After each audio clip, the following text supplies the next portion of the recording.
In fact, I was only going to pay the $40 to get a membership. But, you know, with the PPE thing, there's no boots, no socks, come on. Oh. That's what we want to talk about, Yeah, socks. yeah. You didn't have enough time for socks. Don't start on undies, alright? Well, thanks, Mel. Thanks for inviting me along. And from that perspective, I'm a race driver. I've been racing cars for different forms of motorsport for 40 years now. My main motorsport was speedway to start with, racing midgets, sprint cars, and saloons. During that time, I started off in karts actually. My dad bought me a go-kart. So I'll start off with a little bit of background. One of the first questions that people ask me when they meet me is obviously, how did you lose your legs? Now, if I told you today that I was an F-16 jet fighter pilot, shot down in the Gulf War, as I ejected the aircraft, my legs were ripped off, and I'm here to tell the story. Pretty amazing, isn't it, really? But I can't tell you that. If I told you that I was attacked by a great white shark, one bite, both legs gone, here to tell that story. I can't tell you that either. What I can tell you is that I was run over by a train when I was 9 years old. And I can remember that day like it was yesterday. I can remember pleading with my mum to let me go with my good friend Gary and his dad to the local railway yards, where they were bagging coal for a community project. You know, I can still remember the reluctance in my mum's voice when she let me go. I remember walking across the tracks with Gary to get some more empty sacks to be filled, and as we walked back, the two 40-ton wagons shunted backwards, and I was dragged underneath. The next thing I can remember is looking up. Gary's father was leaning over me. He was screaming and crying. I remember going in the ambulance to the Tauranga Hospital, and my mum and dad were at the emergency room doors, and I remember looking up and saying, "I'm sorry, Mum, but I'll be okay." And I woke up 6 days later in intensive care. Mum and Dad were sitting at the end of the bed, and I had this really terrible itch in my foot, and I went to scratch it. And that was when she told me that those feet weren't there anymore. You know, I can still remember that day like it was yesterday. During the time that I was in hospital, two good friends of my parents were swimming coaches. And they'd read an article that teaching disabled people to swim was a great form of therapy. So I'd cover this category of life being disabled. And I'm sitting on the edge of the swimming pool one sunny afternoon, like they always are in Tauranga. And I'm thinking to myself, well, this is great. I hate water. I can't swim. How's this going to happen? You know, you teach a dog to swim. You pick it up, you throw it in the water, and it either sinks or swims, right? Well, they picked me up, they threw me, and I sank. And I'm sitting on the bottom of the pool, and they got this big net. You know, the one they used to scoop the leaves out with. They got this net, they sort of scooped me out of the pool, sat me on the side and said, "Look, Tony, it's not going to look good on our resume if you drown. We're going to teach you to swim." I remember one length becoming two lengths becoming three. And those guys walked every length of that pool with me, and I remember after 5 months I swam a mile, which was 52 lengths of the pool non-stop, and I was only just 10 years old. For me, that was my first taste of goal setting, what I could achieve with the right attitude, and I'd say accepting the challenge that life had thrown at me. And I remember going through intermediate and boys college, and at the end of the fifth form year, they used to have options, right? And the options were we could go away on a camp for a week. We could play golf, rugby, soccer, camping and trapping. And I sat down and I thought, well, geez, I've got a lot of options, don't we? Really do I? And I went on surf lifesaving camp, which again was run by one of my swimming coaches. And at the end of the week-long course, achieving my surf bronze medallion, and I joined the local surf lifesaving club. In a beautiful sunny Saturday afternoon, like they always are in Tauranga, my good friend Warren and I were the two lifeguards on duty, and I was sitting in the sand on my backside and up into the Jeep a climb, and Warren drove us off. And he pulled the Jeep up close to the short break. We put the rescue tubes around ourselves, and there were three young people caught in a rip. There were two boys about 200 metres offshore. Warren swam out to the buoys, and there was a girl of about 17 or 18 years old. Well, obviously I went and got the girl.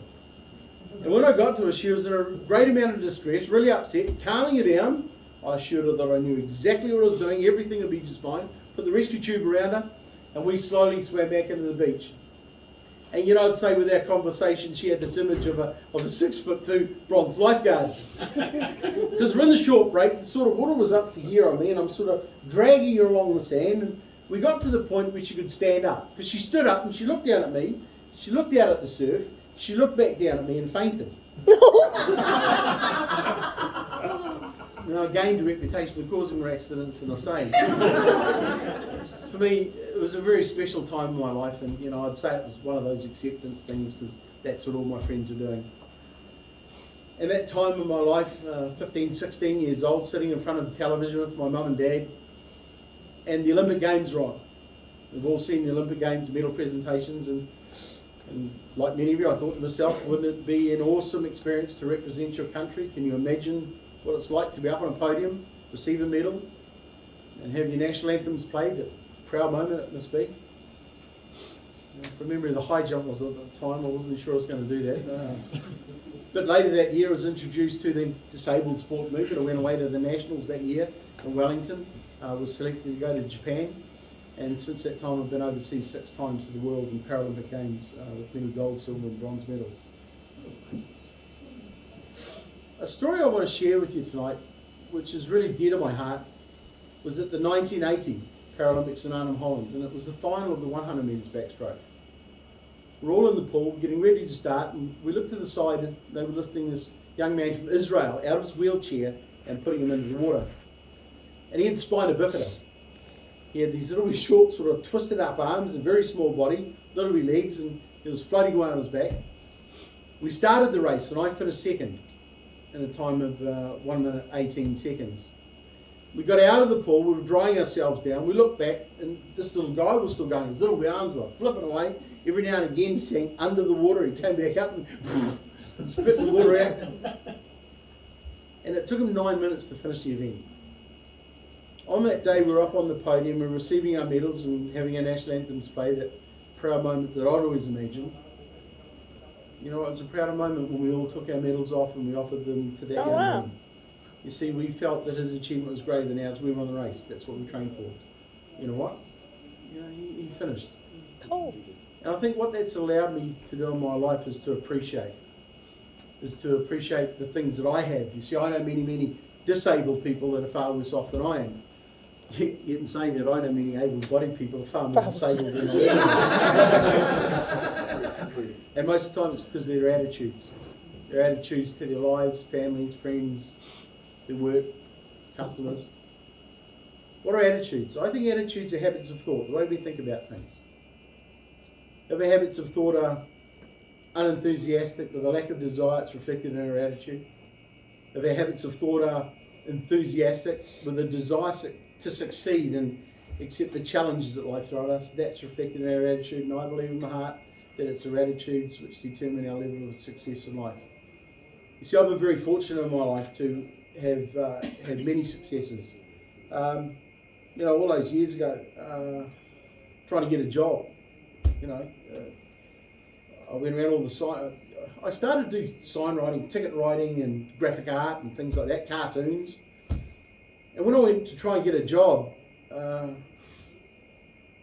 they'd say, "Oh, you haven't got any legs." I thought that was pretty clever, really, wasn't it? You know? Not much got past them. I said, "Yeah, but I can do this sign writing thing. How about a job?" They said, "Well, you haven't got any legs, you can't climb ladders, you can't climb trestles, you can't drive the truck, so you're no good to us." My story is I pestered one guy long enough, he gave me an opportunity. At the end of 3 months, he made me foreman. And I owned that particular company for about 14 years. It turned into one of the most successful signwriting companies here in New Zealand. When I took it over, I had a staff of 2, turned over less than $90,000 a year. I sold that particular company as a multi-million-dollar company. You see, for me, that's my measure of success, but success is a journey. It's something we strive and achieve every day of our lives. Tell you what, if I had $1 for every time I was told I couldn't do something, I'd be a billionaire today. When we're born, we don't know can't, wouldn't, shouldn't, couldn't. Get real. Don't waste your time. We're taught all of those things by other people. You know, I can remember my art teacher said to me once, Christensen, you're absolutely hopeless. You'll never have anything to do with art in your life. I wish I could have employed her. Just so I could fire her. One of the great things I enjoyed about signwriting, we'd be up on scaffolding, like twice, 3 times the height of this roof. There'd be 3 of us up there, but only 2 pairs of legs hanging over the side. How the hell do you do that? Motorsport is a great passion of mine, as you all know, and my good friend Ewan Cameron and I, we raced an off-road racing truck together. This truck's 4-wheel drive, 600 horsepower, and it's capable of around 200 kilometres an hour. Ewan was the driver and I was the co-driver navigator. And we were leading the Woodhill 100 off-road race just north of Auckland, one of New Zealand's premier off-road events. Around 180 kilometres an hour along the Muriwai beachfront. The truck had a rut in the sand and it flipped end over end 3 times, finishing upside down. And we ruptured the fuel tank, fuel all pouring out of the back of the truck. I looked across at Ewan and I said, mate, are you right? He said, yeah, I'm okay. I said, this is not good, we better get out of here. Something I've got to tell you about Ewan is that he's got an artificial leg. So the joke was we only had one good leg between the two. The truck's upside down, the fuel's pouring out. Without even thinking about it, I undid the seatbelt and landed straight on my head. I think it's why I've got the squashed up fat neck now, but anyway. Ewan got his artificial leg jammed between the accelerator and the brake pedal. So I sort of shuffled around in the sand and I undid Ewan's artificial leg for him, and he put his hand on the roof, undid the belt, and he slid out of the truck. And he's hopping away on one leg, trying to keep his balance, leaning against the truck. I'm sitting in the sand rubbing my neck. And the story goes that another competitor saw the accident. He went back to the pit area, said to the officials, you'd better get an ambulance down on the beachfront. Horrific accident. Now they looked at him quite puzzled because we were going to be the first car through. He said, no, I'm serious. One guy's got his leg cut off, the other guy's buried up his waist and sand. When the officials heard that, they thought, well, not those clowns again. In fact, I can't remember anybody even coming to get us that day. For me, that's what my life's like. It's a lot of fun. I believe that if you don't enjoy it, don't do it. I believe we're on this earth for a good time, not always a long time. Now, we did get some bits of video sorted. I don't know, June, have we got something here? Okay, you got number 1? Okay, just check the video. Does it have sound? Yep. The TV's turned all the way down at the moment. Is it? Yeah.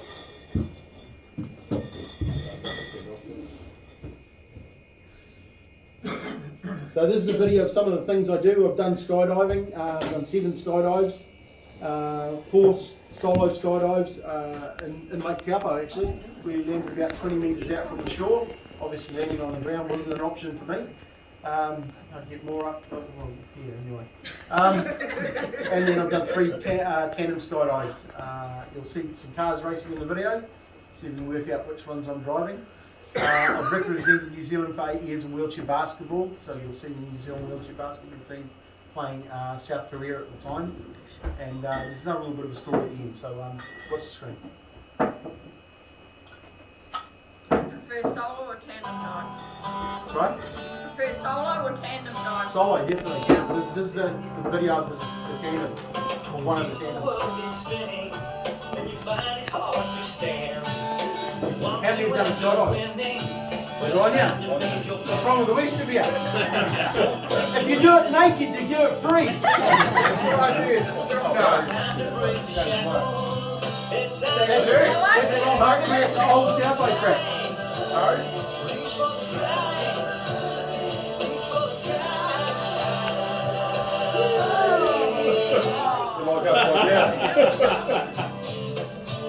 Why was that way? Oh, look at that.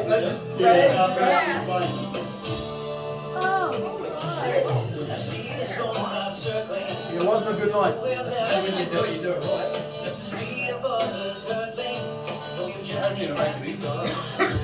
The distance is your vision. You don't ever want to lose. Make the right decision. It's yours to choose. Reach for for the sky. Reach for the sky. Let's fly.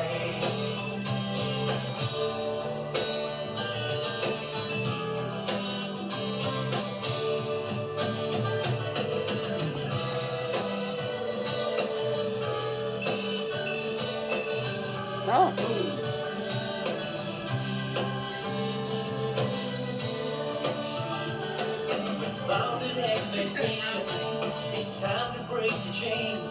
Just pick the destination, so wash away the stains. Somewhere around here, I don't even know why. Don't say how far, say how high.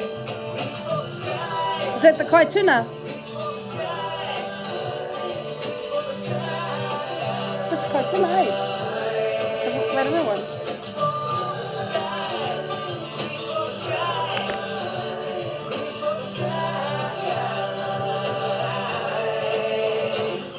Let's fly.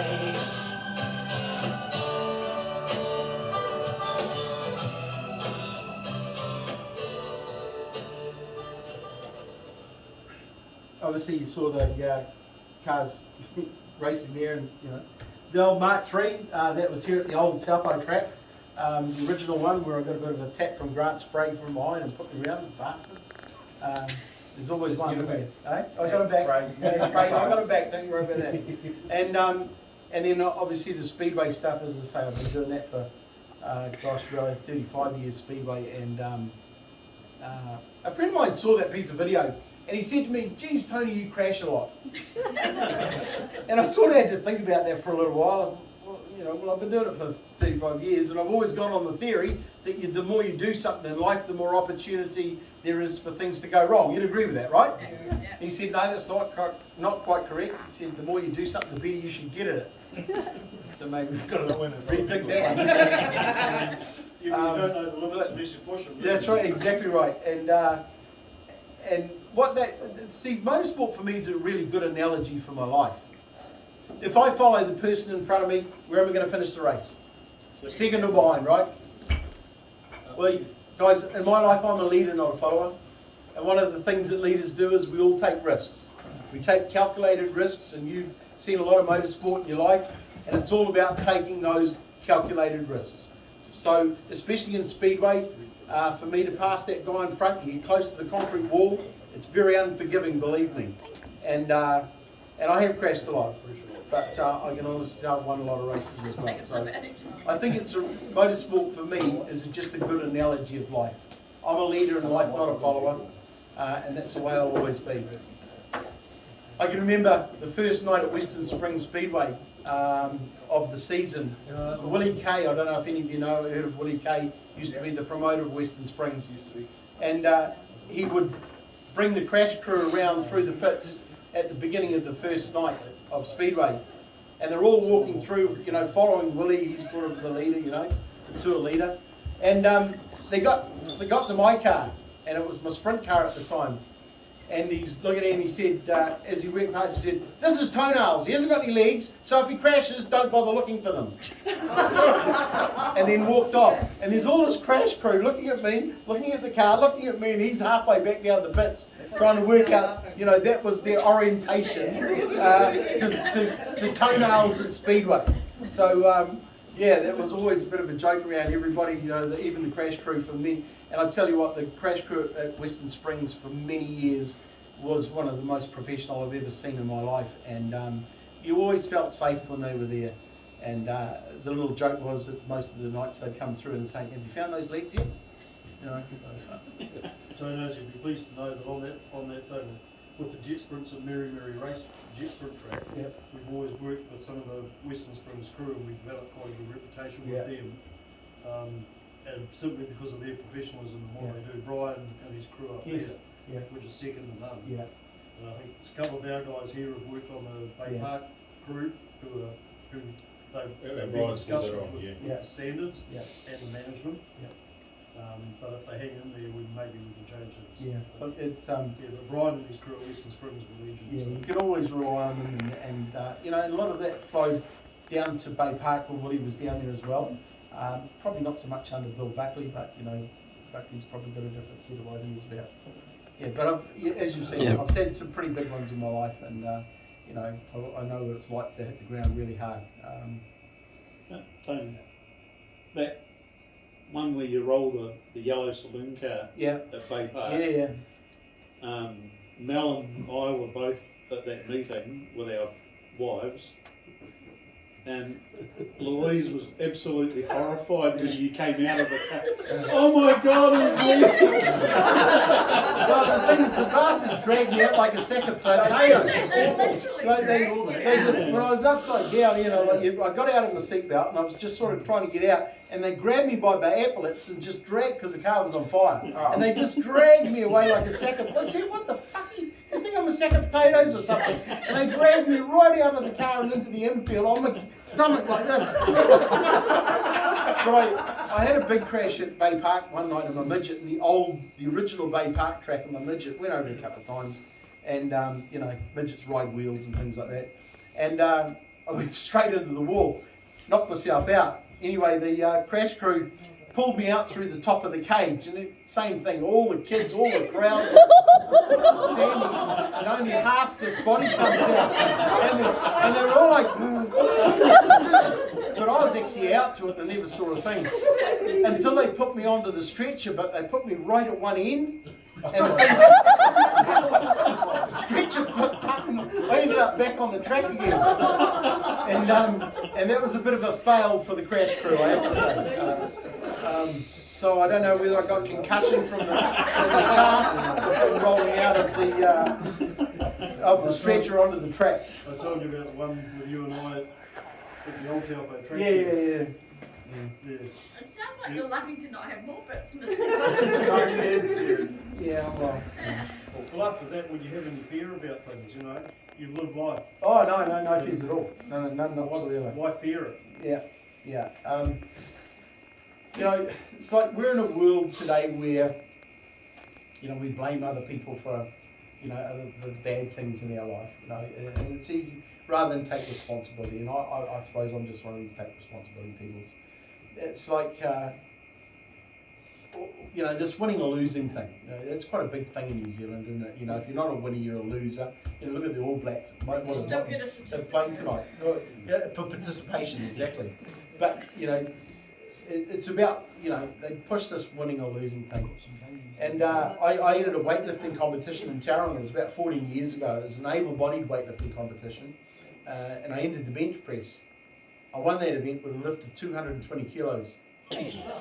And the officials came up to me afterwards and said, "Tony, awesome lift, well done. You've been disqualified." And I asked them why. And they said that one of the other competitors had brought it to their attention that Rule 16(2) clearly states that all competitors must wear the appropriate footwear. Oh!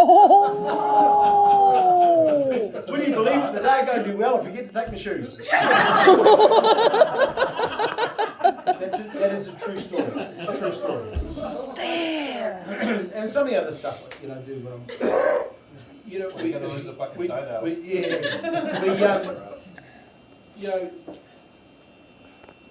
This thing about communication, it's like when I had the accident, there was no such thing as ACC. It was the old social welfare system. And even today, I have a social welfare number. Call it WINS, right? Working in New Zealand. Several years ago, I got a letter from WINS, and it read, "Dear Mr. Christensen, we note on a review of your file you are a double amputee. Do you expect your condition to improve within the next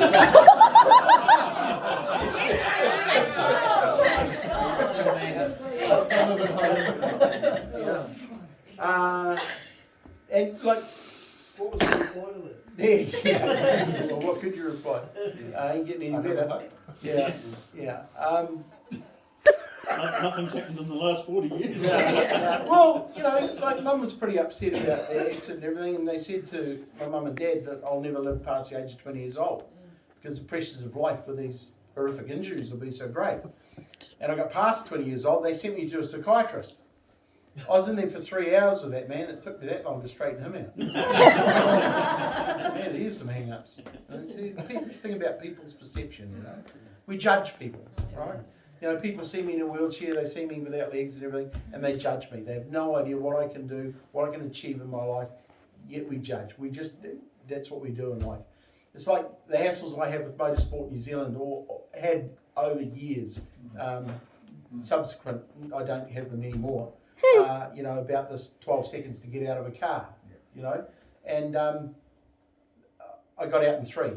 Like, it was my rally car when they really made a big deal of it. I was doing the Wakatani rally, and they put me into the garage where they were doing scrutineering, and they had 3, not one with a stopwatch, but 3 people with stopwatches so that they could all check, and they're all standing there watching. And I said, "Do you want the door closed or the door open?" They said, "Oh, you can have the door open. We just want to make sure you can get out of the car within 12 seconds.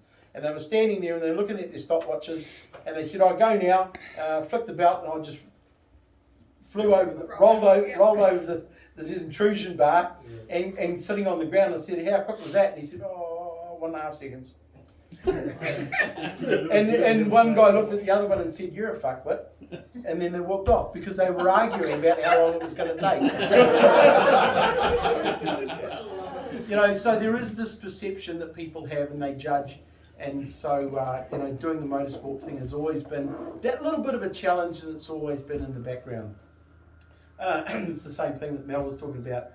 A guy lost his engine in front of me at the old Taupo track. I had my Falcon at the time, and coming round it through the right-hander, I think, wasn't it? Yeah, the right-hander right inside the club rooms. And he lost the engine, and I was right behind him, hit the oil, went around and snotted the wall. And I was really pissed off. And I got out of the car, and Mel was up on the hill, and was it the medic was with him, sort of. Oh, I heard that story. Wondering what was going to happen. I think she got a bit upset. Yeah. She bloody near fainted. Because this Falcon bloody slammed into the concrete wall just after the club rooms where where the wall is.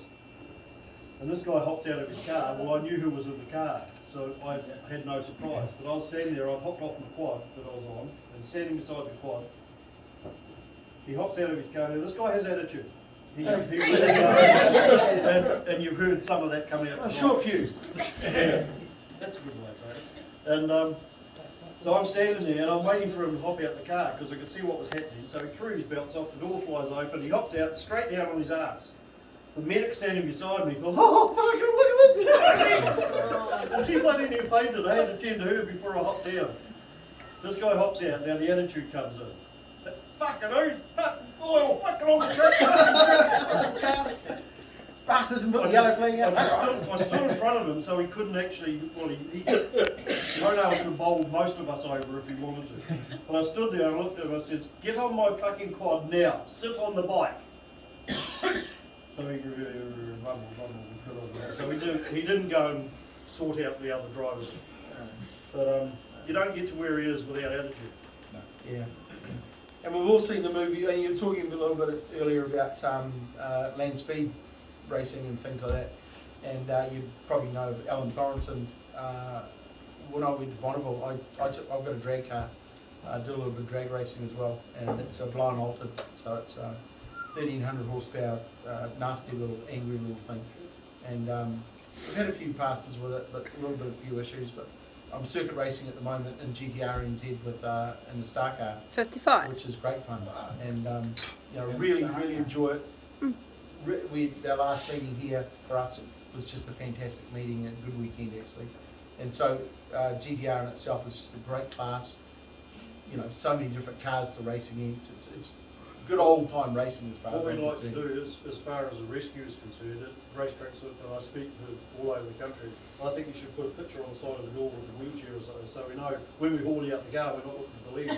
Well, it's not that one. I reckon. Yeah, but the thing is, Mel, I reckon in the handicap race, I should go off the fucking front. One day I'm going to go. Can you organise that for Manfield? Saturday night, I'm going to spray paint on the number one grid, the mobility sign. I'm going to stick my card in the window, and you can imagine what the officials will be be like, hey, they'd be going, what is doing? Oh, he's after that. Next time you get that job, if I'm Clark a course, we will fucking do that. Well, if Foggy can fly in a fucking helicopter and land it by the track and True. get a race car, Yeah. I can do that. Tony, we've got you covered for Manfield too. All right. Let's give it a go. Probably the other competitors might not quite see it. So it's good for Mark, we can always redress right. Tough shit for them. They might see the funny side. And so I had the opportunity to go to Bonneville. There was a whole group of us looking at going, and I put a body on my drag car and we took it to Bonneville Saltflats. Saw the movie The World's Fastest Indian 27 times. Yeah. It was the only movie that New Zealand had for about a year, I think. And you know, one of those days I thought, shit, I could do that. You know, what a great experience. And so Does anyone want to be? I think he's trying we went to Bonneville and to do that 200 miles an hour. That was filmed for a documentary, and I've got that documentary. So guys, getting it? if you could just watch the screen, huh? For I won't drink it. the documentary of us going to Bonneville.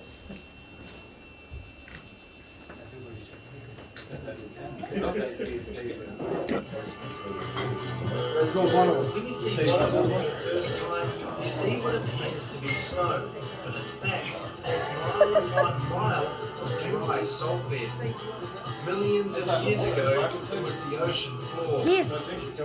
Every year, the salt is kicked back to life by people who come from all over the world to test their wits and engineering skills by racing across the salt at incredible speeds. The vastness of this place is just... Woohoo, we know that guy. It feels absolutely extraordinary to be here. This is such an institution, and it's not until you're actually here that you realise some of these guys, their life revolves around this week in their lives. I'm here to do whatever I can do, but the goal, and it always has been from the moment I started this adventure, was to do 200 miles an hour. This is a lifelong dream for Tony Christensen, a man who's built a life and his reputation pushing the boundaries.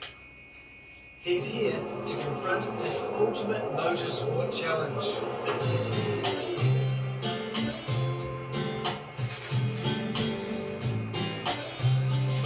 Four weeks later, Tony and his car joined the early morning convoy, rolling onto the salt for the 60th annual Bonneville pilgrimage. Man, it's so hot here already, it's not even 9 o'clock in the morning. But there's work to be done. Safety is paramount. My biggest challenge here is that we've had it briefly teched to where we are today.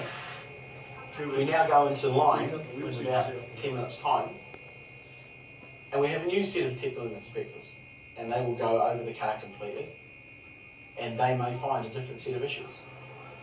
It's a very long queue. Doesn't look out of place, does it? Now what we do is hurry up and wait. You hurry up to get here, and then you just wait. If they don't pass the car, Tony won't run, so it's a tense wait. But at least there's plenty to look at.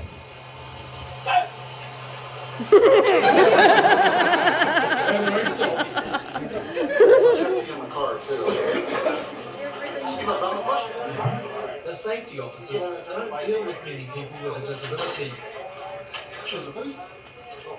Their main concern is how fast the driver can get out of the car if it crashes. How far down can you reach? How far down, Florence? Yeah, can you get down into the drive shaft or anything? No. Okay. A lot of crosses there. Will it happen? Oh, we passed, boys. Oh, well, that's the biggest two loaders. Now all we do is go fast. One young Australian has sought him out for an autograph. He met Tony at a seminar and was promised an autograph only if he came to Bonneville. Well, that's a real fan. It's amazing he found him in amongst the 500 plus competitors. The place is so big that the competitors themselves don't know who you are or what you're doing or anything like that. The only thing that recognises you as a driver is the yellow band as opposed to a red band. And I actually went into registration there to get my band, and she was giving me a red one. I said, no, I need a yellow one. And she says, but yellow ones are for drivers. And I said, I'm a driver. And she went, oh. Can I get helmet, please? He's had to wait in line again, all day. Hurry up and wait again. It's almost 5 p.m. and Tony straps in ready to go. He's at the head of the queue, but officials close the course for the day. Sorry about that. The joys of Bonneville, so they tell me. Hmm? The joys of Bonneville, so they tell me. Oh, yeah. It's not Bonneville, it's an adventure. Sorry, guys. So close yet so far. What are they closing? 5 o'clock, you can't run after 5 o'clock. They leave the car right there for the night. Were you next to go? Tony will be first cab off the rank in the morning. Okay. Yeah, so we were right at the start line. Yep. Okay. So 6 o'clock in the morning they open up the This time's for real. first runs at 7. They can't stop me now. 5 and they just go all day. Constantly. So your first shot at Bonneville, you're 5 minutes. 200 mile an hour. Tony has to do a qualifying run first time. 150 mile an hour. He has to stay below his goal of 200 miles per hour. 175 And if he does it right, he's licensed for the big one. So they run the pace track beside you, but we lose something about 120 mile an hour. Imagine what he's thinking right now. Changing gear with hand controls at this speed? That's one heck of a bumpy ride. Man, look at the soap showering him. How well do you remember it? From a distance, the course looks really Everything, smooth, yeah. but Tony's I'm got watching to this fight again the for the steering radio. wheel just to Yeah. keep it going straight. It's a lot rougher than you imagine. So you Oh, yeah. really bounce. Yeah, well the 355 shoe. But the tyres are so narrow they leave quite big ruts. So I've done a lot of depending stuff on more like Going in. yeah, they scrape it during the night. Hear these cars going. So we were reasonably flat in the morning, At and first with the straight. later of the day, Yeah. it was rough area. Yeah. 2 minutes ago. It's almost like So, a bow pretty cool feeling. Yeah. The pressure. Tony gets another couple of runs in. He hasn't cracked 200 yet. So we've got 3 runs in one day, which is the Yeah, we most. haven't got the right car. Most people get Yeah, one we're doing an run. old dragster But that's we just get 5 months ago. go to the end, come around and get back Racing and around running. here in Mary Straits Strip in New Zealand. Here we are. 5 months later in Bonneville. Very Doing, good tricks. trying to do 200 miles an hour. A little bit different. 6,000 on the clock. Maybe 190. I hope. There was heaps better. Woo, I don't think I took a breath. Bert Monroe said 5 minutes in Bonneville, you probably live more than most people will ever do in a lifetime. In life, yeah. You know, and it's so true. It's an amazing thing. You saw where I was packing the parachute, right? So I'm sitting down there packing the parachute, and this American guy comes up and he goes, "God damn!" We all look at this guy. He said, "God damn, you Kiwis, you think of everything, don't you? You even dug a hole for the man to stand in." To pack the parachute. And we looked at this guy and he just walked off. Oh, you idiot. And he was serious. He was dead serious. God damn. But I'll tell you what, a story, there were guys that were 2 down from us and they had a belly tank. Belly tanks are fuel tanks off B-52 bombers and things like that, right? We've actually got one at Lansby, New Zealand. Have you? Yeah. And there's this belly tank. It was bright orange. These young guys had it. It had a little small block Chevy in it, and they were hoping to run 150 mile an hour. And it was a beautiful car. And they did 3 runs with it, and the thing would get to around 110, 115, 120 maybe, and the thing would it would just spin out. And around that speed is not so bad. There's not so much drag on the salt. If you're going a lot faster, that's when, what happens is the parachute comes out and wraps around the car, and you start getting yourself in a bit of trouble, and at higher speeds. Anyway, these guys spun out 3 times, and they're sitting there, getting towards the end of the day, and we went over and we were just talking to them, great young guys. And this guy in a wheelchair and with a young guy pushing him, really old guy, older man, and he had this cap on with B-52 Bomber Command on it. and he's wheeling up, and he says to the grandson, it must have been his grandson, he said, "Come on, boy." He said, I gotta tell these young fellas. And this young guy was saying, "No, Granddad, they don't want to listen to you. It's all right, you know, we won't bother them." He said, "Come on, boy." He said, I've got to tell him. And he said, "Oh, okay." So he wheels up, and these guys are looking at the car and everything. And this old fella says, "I know your problem." And I said, "Excuse me?" "I know your problem." He said, "That's a belly tank of a B-52. And these guys are going, "Yeah, that's right." And he said, "Well," he said, "you see that there fin on the back? It's got set on it. We used to drop the tanks at 120 mile an hour, and it's got set so that it will drop and fall away from the aircraft." So what they were doing is hitting 120 mile an hour, the set on the wing would take over on the fin, and it would just piss off into a spin. So they're out there, this car is magnificent, beautiful, with a fucking hacksaw. Next morning they go out 147 mile an hour. Just like that. That was an amazing story to have been part of it and be there. And that's what Bonneville is like. Up and down the pit lane. The pit lane is over a mile long, and there's 3 lines of it, a mile long, over 500 competitors. And you know, you just have to drive everywhere.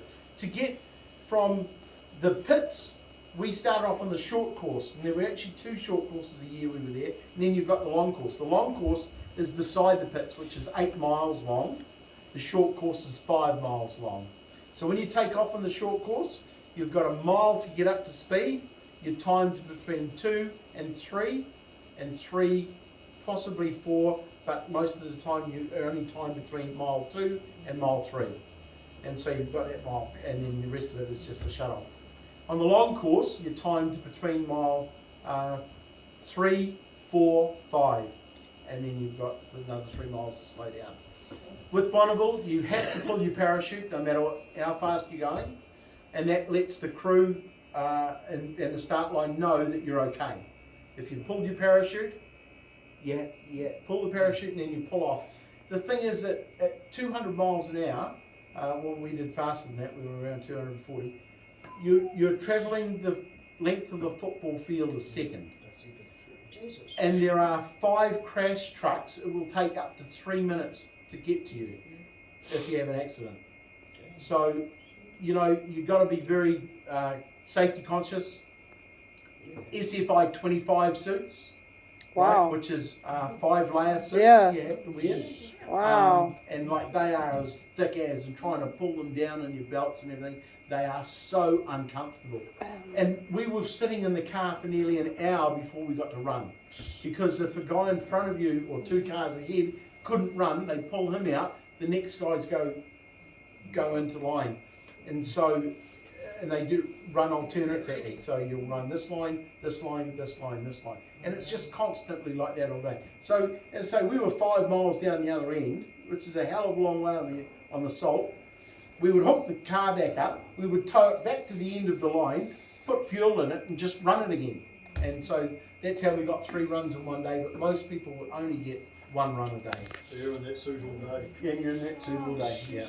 Were those Over there in summer. 50 degrees Celsius. were those people looking just for the perfect run? Sorry? Were those people doing the 1 run? Were they looking for the No, perfect that's all run? the time that they get. Oh, useless. Right, we're Kiwis, mate. Yeah, yeah. We just pushed in. Yeah. If there was a gap, we just... My mate Trap in. Pete, who went over there with me as a pit crew, yeah, like we would just come back and we saw a gap, we just pulled straight into it. People would come up and go, you just moved into our spot. I said, were you in it? I went, oh, well, no, but we were thinking about it. Okay, too late, bro, we're there. Yeah. They all just look at us, shake their heads, and walk away. Well, you can argue with a guy without legs. They probably think I'm a fucking nutter or something like that. I get a screwdriver and stab. So it's like, whoa, there, boy. Just back off. At least you got arms, so you're not armed. That's right. Did you have to work your way up, or could you just go for it first run?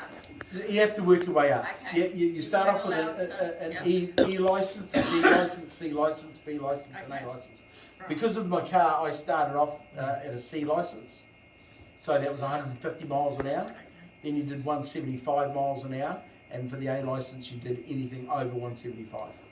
And is that a Kiwi thing or is it a No, worldwide thing? worldwide. thing. Anybody that goes to Bonneville has to go through that system. Bonneville have all their own regulations. Oh yeah, it's the Lake Gardner are the same, are they? California's California's Dry Lake Racing. Yeah, it's timing association. So who's going to win Lotto? Let's go. It's cheaper to go to Bonneville than it is to go to Lake Gardner. Is it? Oh shit, yeah.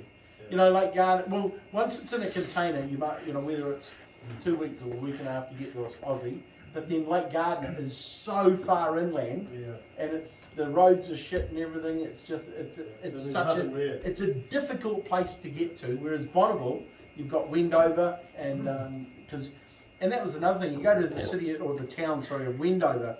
So we came from LA up through the back through Utah, Nevada, and then into Wendover, and it's right on the Utah Nevada border, which is down the middle of the street. And on one side, so Nevada, they've got casinos and hotels and everything, and then the other street is like nobody there. It's dark, right? Because at 5 o'clock, because in Utah you're in Mormon country, right? So all the lights are off. 5 o'clock, everybody's gone home, right? On this side, there's the lights and the Party time. and yeah, that's right. This side of the road, you go to that side of the road. You're in Utah, you can't do it at 5 o'clock. No, you've gone home. Don't go here. Amazing, So absolutely Kiwis amazing away place to down go the to. side of the street. I got to tell you, having been there, I wouldn't have. You know, I would only, you know, me being a competitor, I wanted to go there and race there, right? But for anybody interested in motorsport in any way, shape, or form, should try and go to Bonneville at least once in their life. It is a pilgrimage. It is an amazing place. The types of vehicles, you know, I saw there was a guy of 82 years old riding a twin-engine Harley. So it had two. It was a big, you know, mate. And he got in this thing, and he was doing 170 mile an hour, and it just clipped him off. And that's all he did. There were guys that came from Canada. They've got 3 weeks holiday. It takes them a week to drive down there. There's a week of Bonneville. It takes them a week to drive home. That's their holiday every year. That's all they do. You know, the people that are there and the commitment that they make is extraordinary. And they work on their cars all year, and they run them at Bonneville once. Sometimes they might go to where's the other one? It's in California. The dry lake. There's a dry lake down there. Dry Lake down there. Yeah, but that's really dusty and things like that. But that's all these guys do, and it's amazing the stories that they have, and just to wander up and down those pits and just see the different types of vehicles. The guy, the speed demons they call it, guy George Petit. He's a multi-billionaire, and he runs 3 cars there, and their one is they've got 4 engines for it, so it runs in 4 different classes.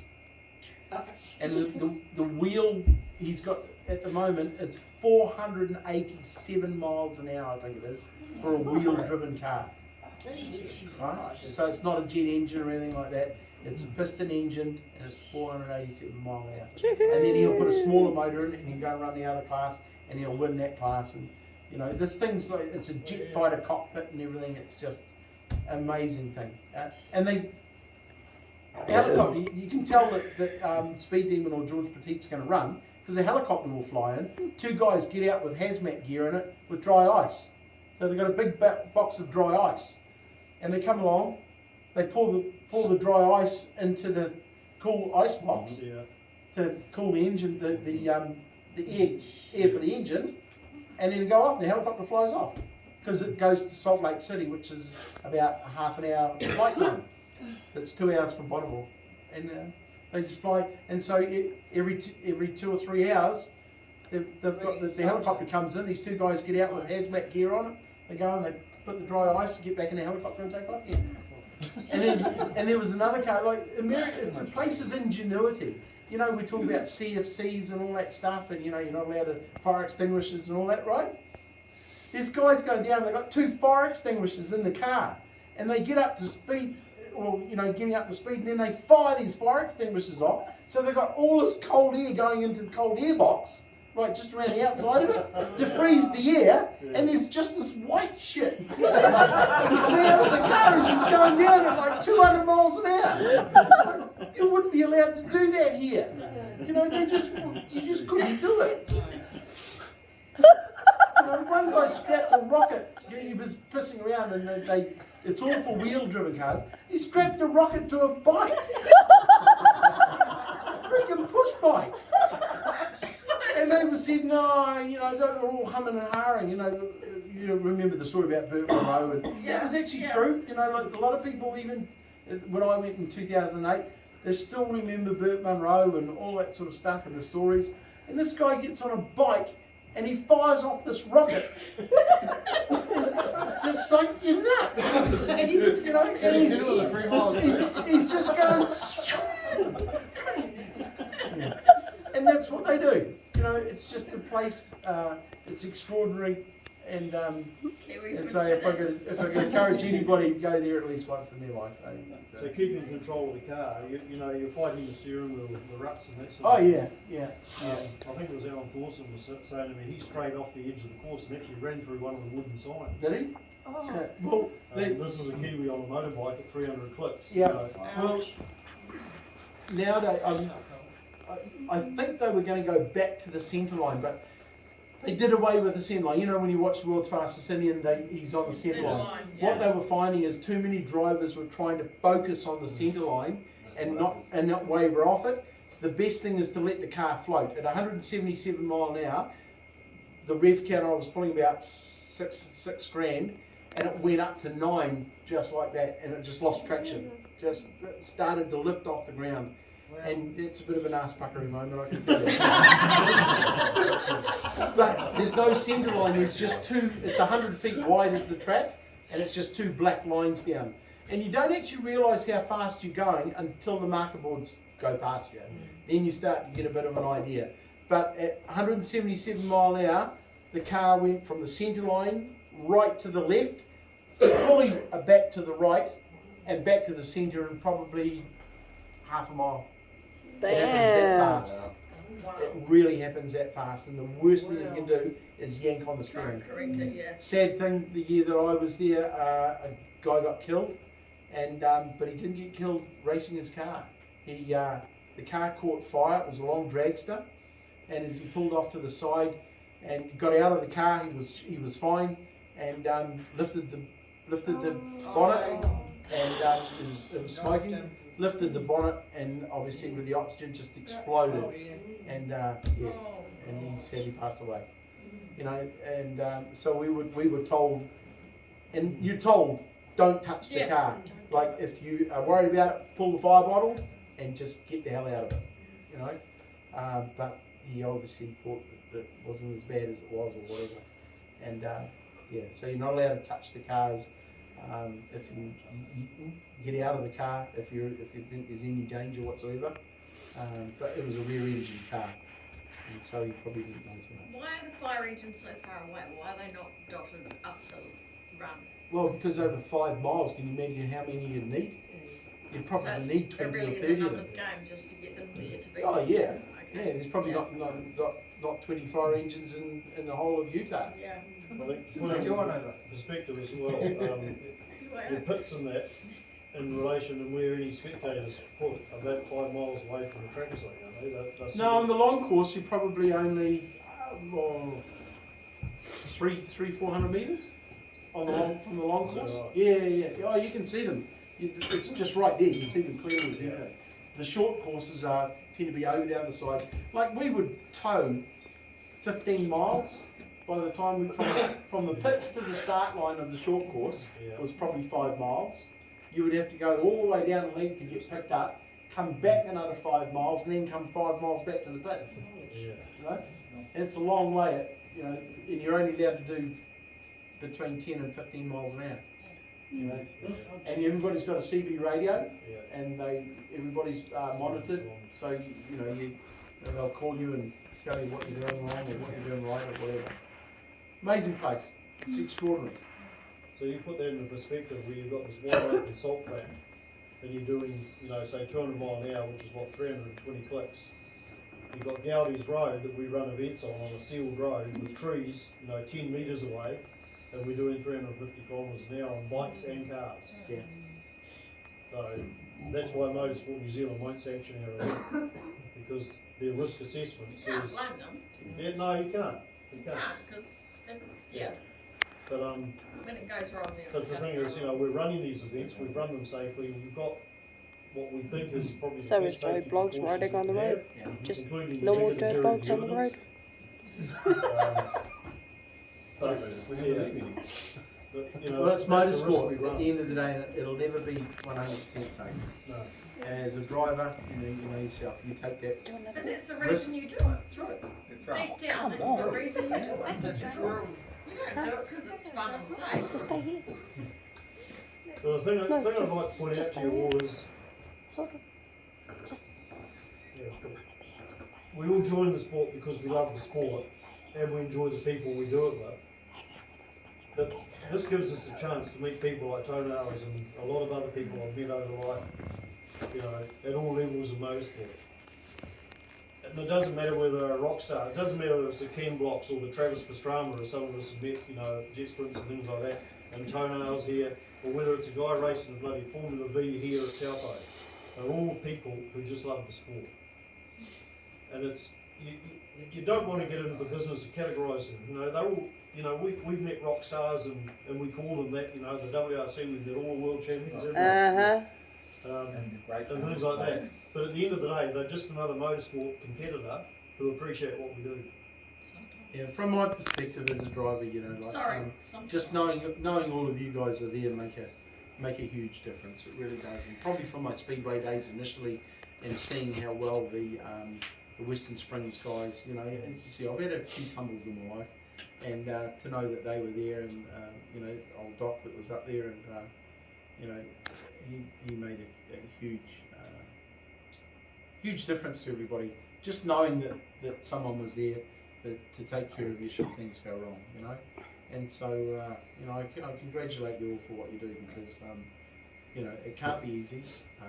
And I've had, after listening to what Mel was talking about, and the events that you're doing, the different types of events that you're doing, and how many that you're actually doing, gosh, I do 6 or 8 car race meetings a year, plus 4 or 5 drag meetings, and that's gosh, you do 20 odd of this, and 10 of this, and 30 odd, so well done to everybody, because I probably wouldn't be able to do it as well as I do without you.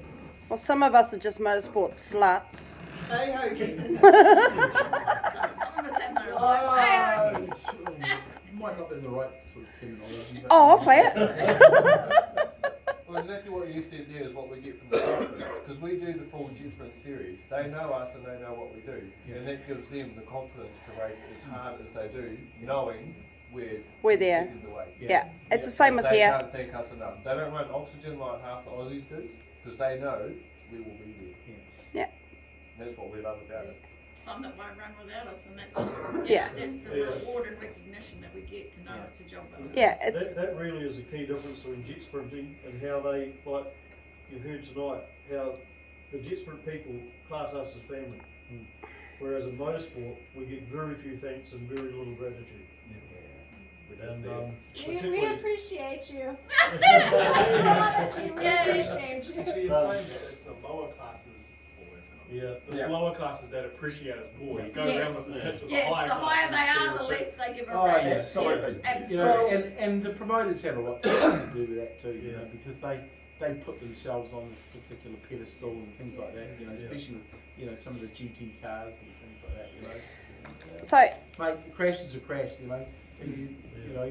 whether you're in a tin box Daihatsu or whether you're in a bloody, the hit's still the same, So Tony, I can you actually remember Simon Evans having an accident here in one of the early Toyota. NGBA? In one of the early Toyota series, and he took the front wheel off his car, and then he got very upset when we pushed the car across the grass. He said, "Don't do that, you'll damage the under tray." And it's like, well, hang on, who was it who just ripped the front wheel off it? By doing something stupid. One of our mottos is you started it. Yeah, you started it. Excuse me, I'm going to have to go down and get some dinner for us all. Yep. Tony, you're going to hang around for a bit in June. Yeah. I'm going down and pick up some pizzas that are ordered and that sort of shit. So if you're still around. We'll get into discussion. Yeah. Thanks very much. And, Toenails. Someone else thanks Tony in an appropriate way. Can you please tell everyone what you're racing now? Because not everybody knows what you're in. On the star car. Number, 50. colour. Yellow and black. Now you all know, okay? Black and yellow. Black and yellow, black and yellow. I thought it was green.